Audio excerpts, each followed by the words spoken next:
Hello everyone and welcome back to the channel.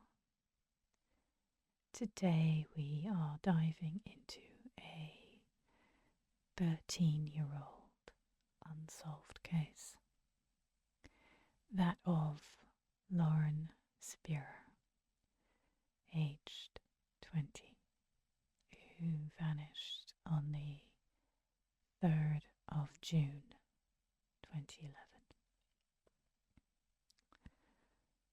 Let's first go into her background a little. Lauren was born on the 17th of January 1991 to her parents Charlene and Robert, and sister to Rebecca. Today, Lauren would be 33 years old. Growing up, she called Scarsdale, just north of New York City.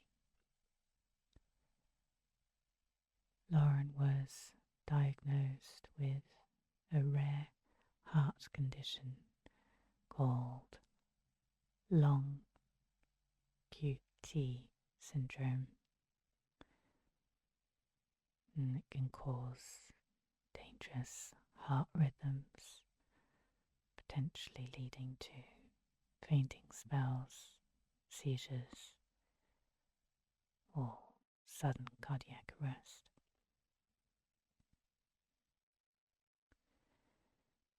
She graduated from Edgemont High School in 2009 and then headed to Indiana University to pursue studies in textiles merchandising. She was also an active member of the university's Jewish community and had even spent a spring break planting trees in Israel for the Jewish National Fund. Her social circle included her high school boyfriend, Jesse Wolfe, and also a friend, Jay Rosenbaum. And she'd met them years earlier at Camp Towanda in Pennsylvania. And this camp also introduced her to other university friends.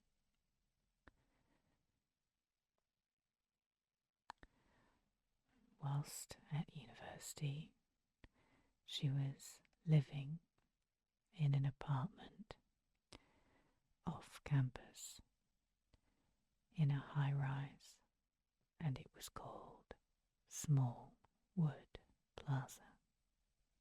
I don't believe it is the same today.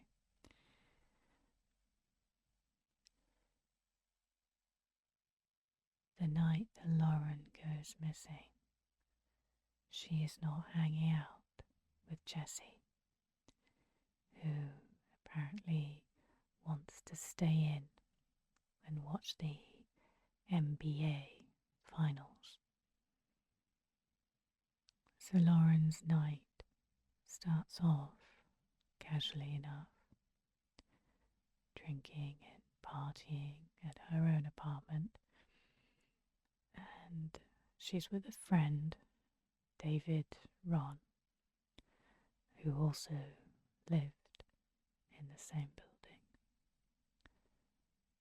Just after midnight, they leave Smallwood Plaza and go over to their friend's apartment, Jay Rosenbaum's place. It is here that Lauren runs into Corey Rossman, who also lives in the same block as Jay.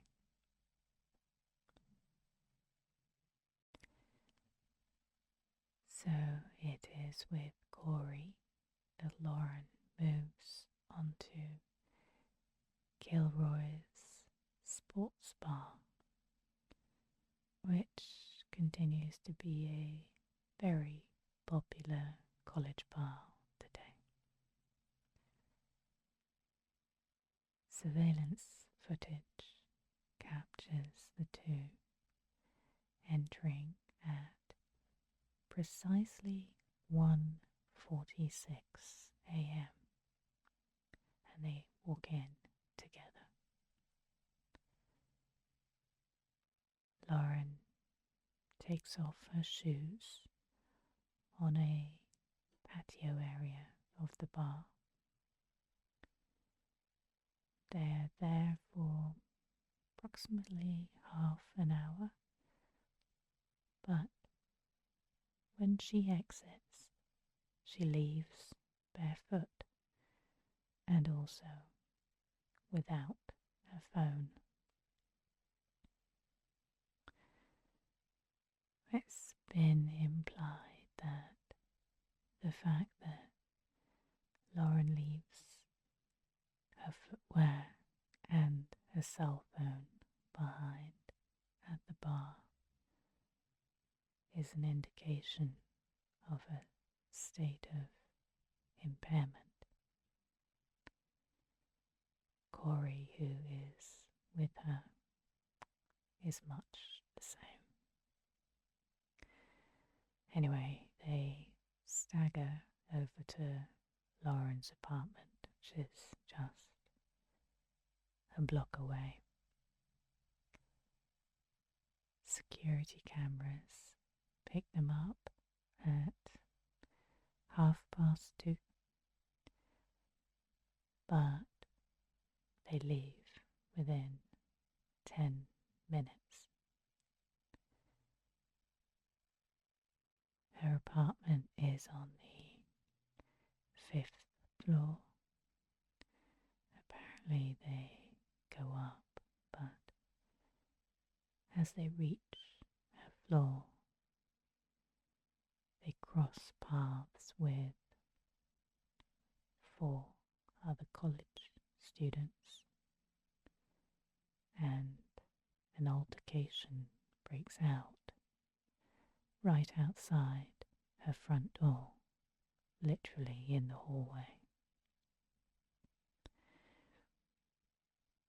It isn't clear exactly what was said, but it results in Corey getting knocked out by one of the 4 guys. I haven't been able to come across much other than the name Zach. I believe Zach's a friend of Lauren's boyfriend Jesse, so my guess is that he could see Corey was up to no good with Lauren, so he floored him. And the result of which Lauren and Corey exit the building. The two are caught on camera leaving Smallwood Plaza at 2:42 a.m. And they are visibly walking in a disoriented manner along an alley between College Avenue and Morton Street. Lauren is so intoxicated she keeps stumbling and repeatedly falls over. It's reported that she smacks her head twice on the ground. Corey can be seen picking her up and carrying her back to his apartment. When searches eventually break out, it is here where Lauren's keys and purse are found, in this alley. Anyway, when the two get back to Corey's shared apartment, his flatmate, Michael Beth, is still up and about.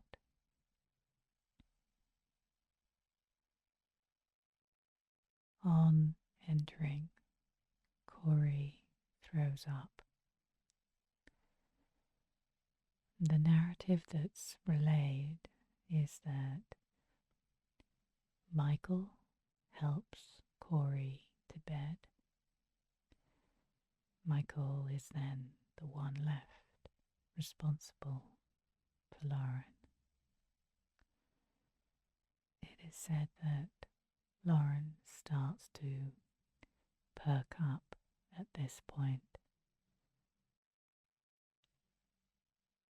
She tries to convince Michael to walk back to her apartment with her again.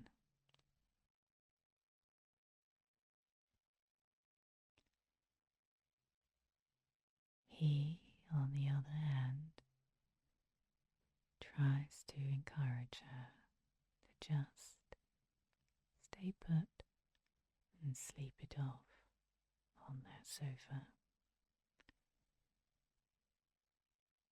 Not getting anywhere, he eventually rings Jay, who, if you remember, lives in the same block. In fact, I think it's 2 doors down. And Michael agrees to take Lauren over to Jay's apartment.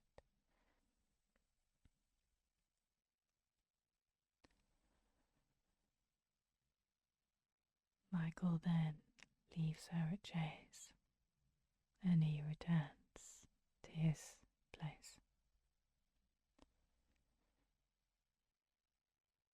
According to Jay, he sees that Lauren has a bruise under her eye.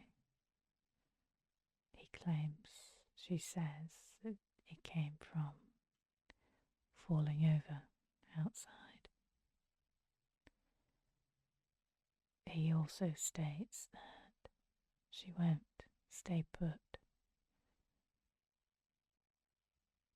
She uses his phone to ring David Ron, her friend who she had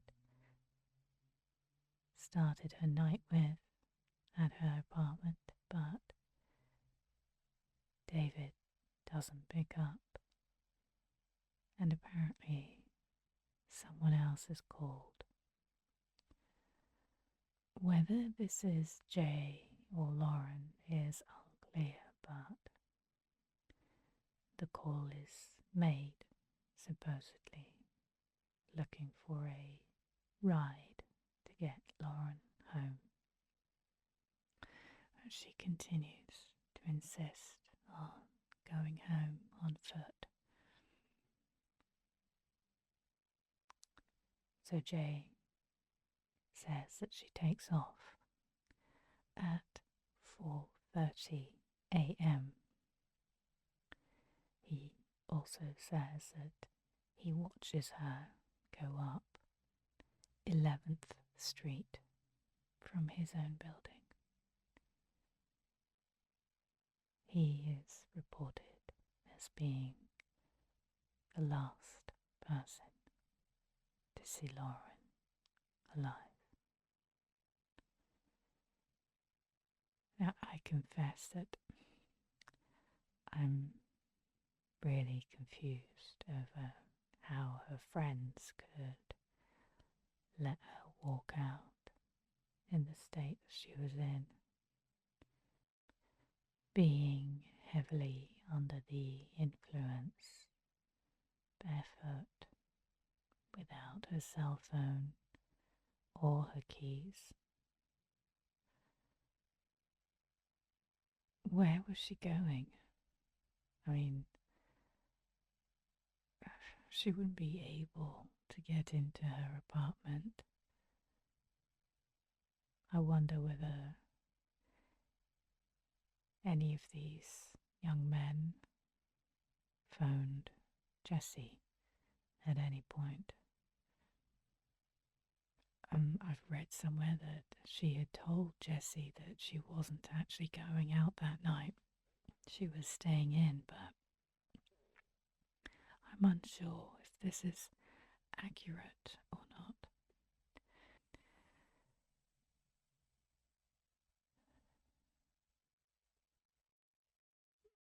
I'm guessing that his mates would have texted or called him to warn him that Lauren was out of it, but if that would be the case, it would make sense that he'd therefore go and collect her at Jay's.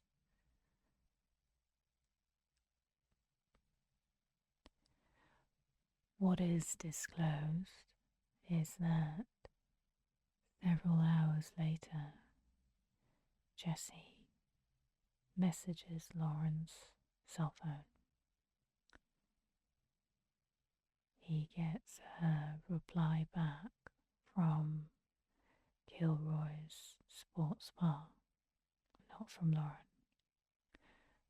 Remember, she had left her phone and her shoes behind at the bar. And this immediately prompts Jessie to file a missing persons report with the Bloomington Police Department. But I wonder why he didn't figure that she was just sleeping in or passed out at someone's place. Immediately reporting her missing, it just seems like a very quick reaction, as if there's information missing here. But I guess only he knows. So we gotta broach the subject now of the wide speculations that it wasn't just alcohol that Lauren consumed that night, but drugs as well. Drugs such as cocaine, ecstasy, and also Klonopin. Klonopin's also mentioned. I had to look this one up. For those who are also not familiar with it, it's the brand name for clonazepam, which treats anxiety. We also need to touch on the fact that Lauren had previously been arrested. I think it was about a year earlier on charges of public intoxication and illegal consumption. I believe that was alcohol related there, but not drugs. And though it has been suggested that Lauren may have had a drug problem, it is just as possible that she was experimenting with it. But then there was also cocaine found in her apartment after she went missing. And that points to the fact that she probably wasn't new to it.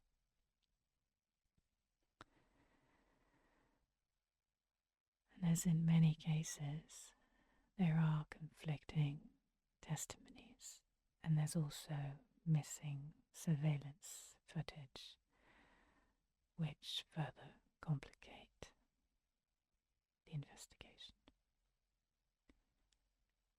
And there are several theories on what could have happened to Lauren. Suspicions ranging from something having happened in her inner circle to an accidental overdose, or could it have been foul play? Let's look at some of these a little more closely, starting with who she spent most of the night with. Corey. The alleged storyline is that after throwing up, he left her in the care of his flatmate, Michael. But if we backtrack to earlier that night, there's the question left unanswered as to why he got into an altercation with the group of guys in the hallway of Lauren's apartment.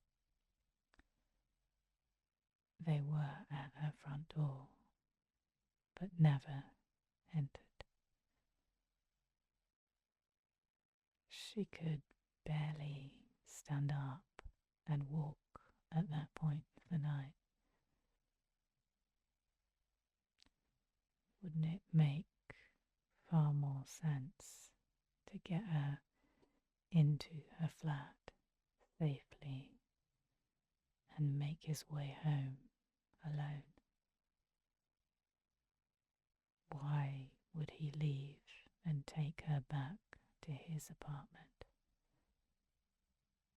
other than to try and take advantage of her?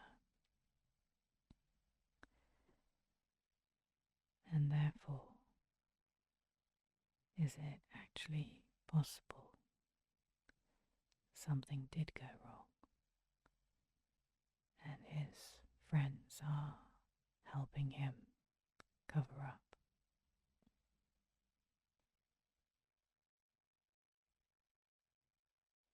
I also wonder whether at the point of the night where Michael allegedly helped Corey to bed, whether Lauren did pass out unconscious.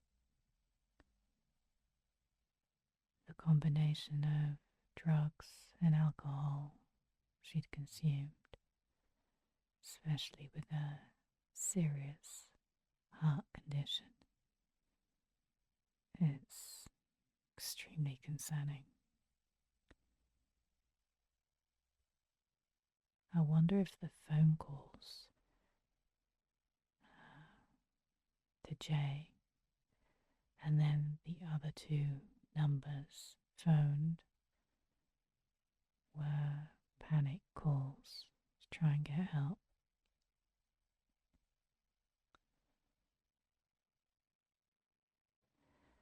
It has further been implied that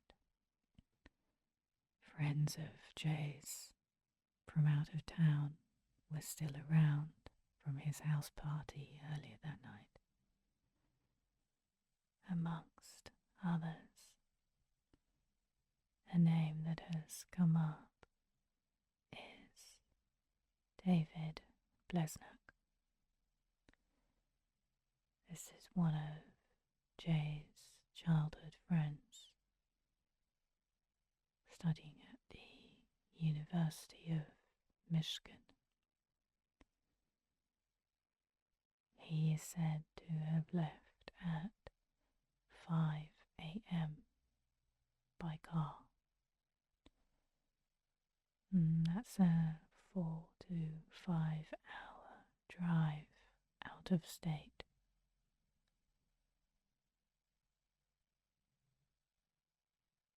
Had an accidental death happened?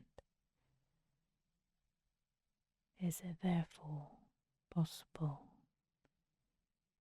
they could have removed Lauren from the premises and disposed of her body out of town?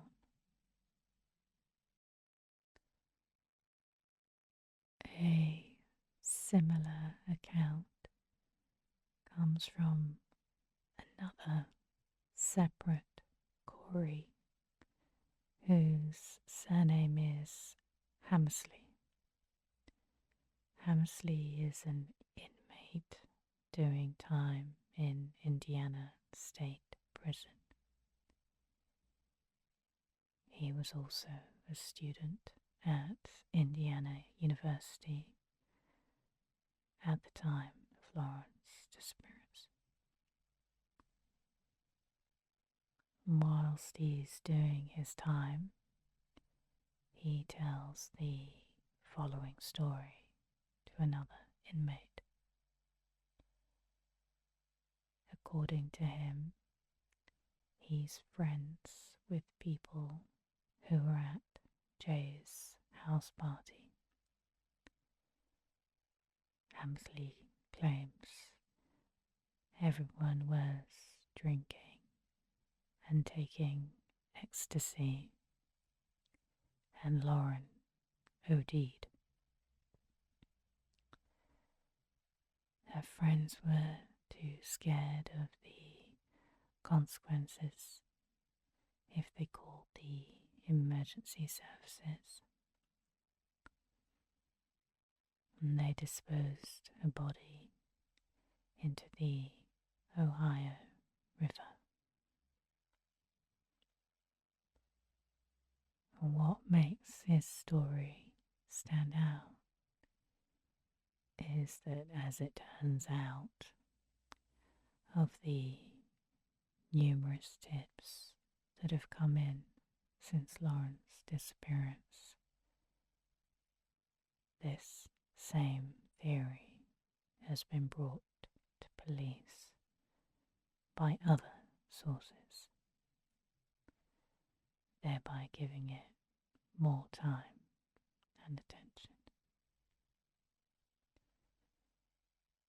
However, there is, of course, the possibility of foul play. Ex-con James McLeish was questioned by police as he was in the area in a white truck the night that Lauren went missing. He was questioned by law enforcement and later released. There was also an online message blaming the biker gang known as the Sons of Silence, specifically framing former member Robert Strange, who goes by the name Bowdeen. A family member alleged that Bowdeen shot Lauren during a dispute concerning drugs and money, and then buried her on his property. After thorough searches on his property, no link was ever found.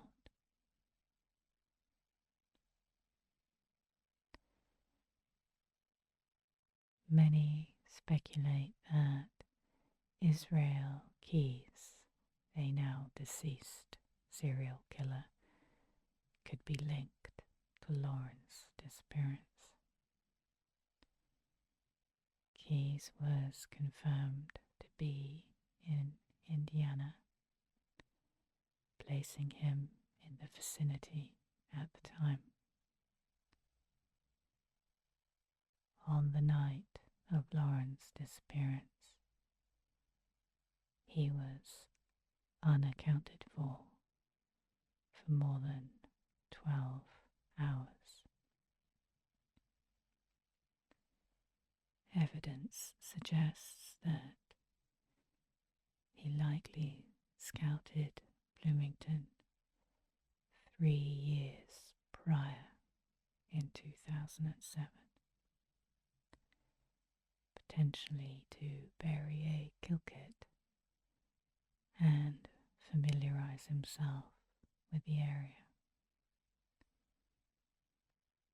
Remarkably, the mileage on Keyes' 2007 car rental aligns precisely with the route around Bloomington and surrounding forests before returning to Fort Wayne, just 3 hours away from his mother's residence.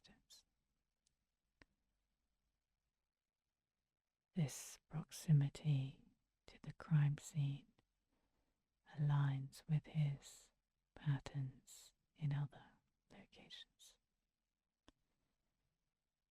Lauren also fits the profile of his victim type: petite, short, and easily manipulated while under the influence.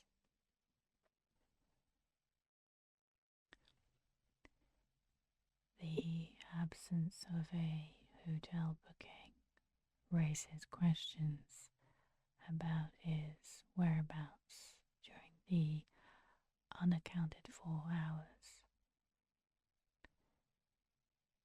When directly questioned by the FBI about Lauren, he exhibited a reaction similar to when confronted about confirmed cases, suggesting his potential involvement.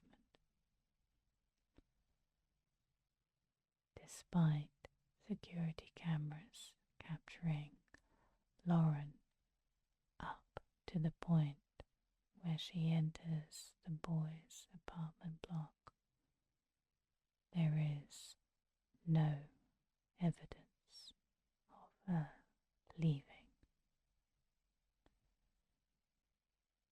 The lack of released evidence to the public prompts speculation about what information is being withheld and why.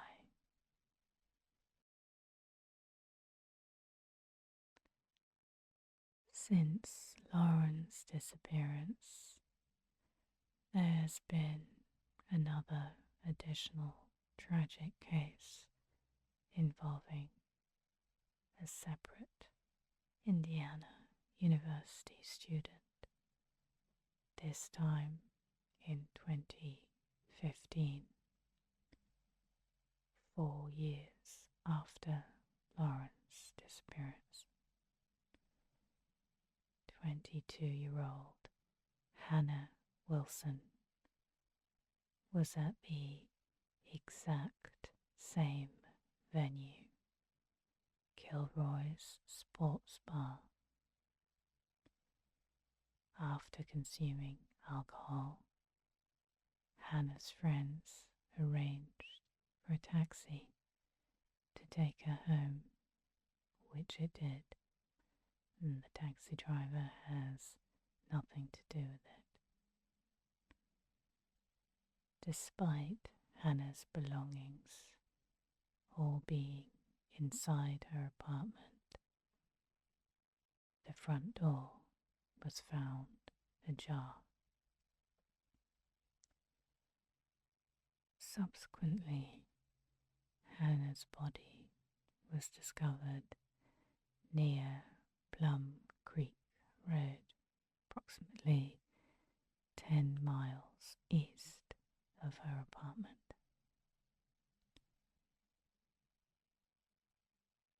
Ultimately, Daniel Messel, aged 49, was convicted of her murder. While no direct link has been established between Lauren and Hannah's cases, the timings and exact locations have sparked speculation about Daniel Messel's potential involvement in Lauren's disappearance.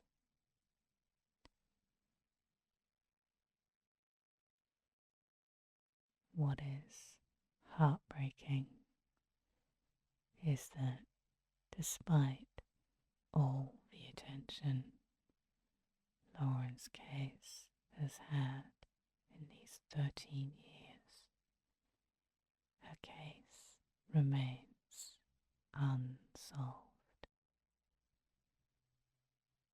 It is high time those involved come forward and give Lauren's loved ones the answers and closure they absolutely deserve.